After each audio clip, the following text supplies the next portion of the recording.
Okay, we're going to review fraction basics here. So what I'm going to do is I'm going to just run through some simple problems and explain as I go. Whole numbers can always be written as fractions. That's important. So we could actually write a whole number as a fraction, or maybe you're given a fraction, you can write it as a whole number. So those are both possible. So keep that in mind. Another basic skill that we need to know is how to simplify fractions.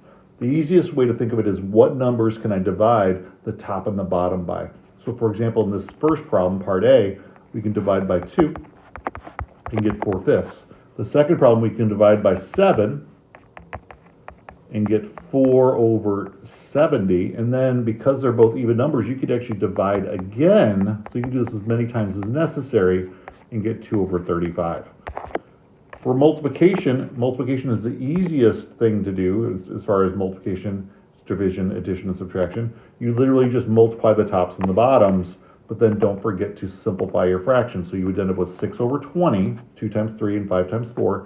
And then if I divide and simplify this, I get 3/10. Second problem, 60/60. 60/60, those divide by 60, so you end up with 1/1, which is just a whole number 1. For division, what you're going to do is you're going to just switch this entire second half of the fraction. So what you're going to do is you're going to rewrite the problem, if you need to, as 7 halves times 10/20. Then you're going to go ahead and do your problem, 70/42. And then you're going to simplify. Divide by 2 is 35/21. I could divide by 7, and I get 5/3. And that's the best answer. So this looks strange, this part B for this division, but just so you understand, this is the same as writing it like this. I'm dividing by 10/3. And we just talked about flipping the second fraction and multiplying. So you get 6/50, which I can simplify to 3/25, and that is your final answer. So now let's do the hard stuff. The hard stuff is addition and subtraction.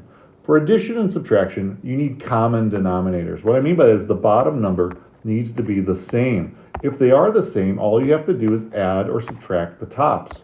So in this case, it's 7/5. In this case, it's 14/7, which simplifies to 2/1, or 2. But then we get to these harder problems. What if the denominator is not the same? Well, if the denominator is not the same, we have to make common denominators. The easiest way is just to multiply the bottoms, and the common denominator is going to be, for this case, 35. So then what you're really doing is you're multiplying the top and the bottom of the first fraction times 7, and you're multiplying the top and the bottom times 5 on the second fraction. And if you do that, you don't change the fraction, you just make the numbers bigger. So this ends up being 14 and 15. So then when you add those together, you get 29/35. Let's try it again. So now we have this problem right here. We're going to make common denominators. If you wanted to, you could make this 50/50, which means we'd have to multiply the first fraction times 5 and the second fraction times 10. And this will work. You'll get 40 minus 10, 20, and you'll get your final answer of 20/50, or 2 halves. Maybe you noticed, however, that this could have been done an easier way with smaller numbers.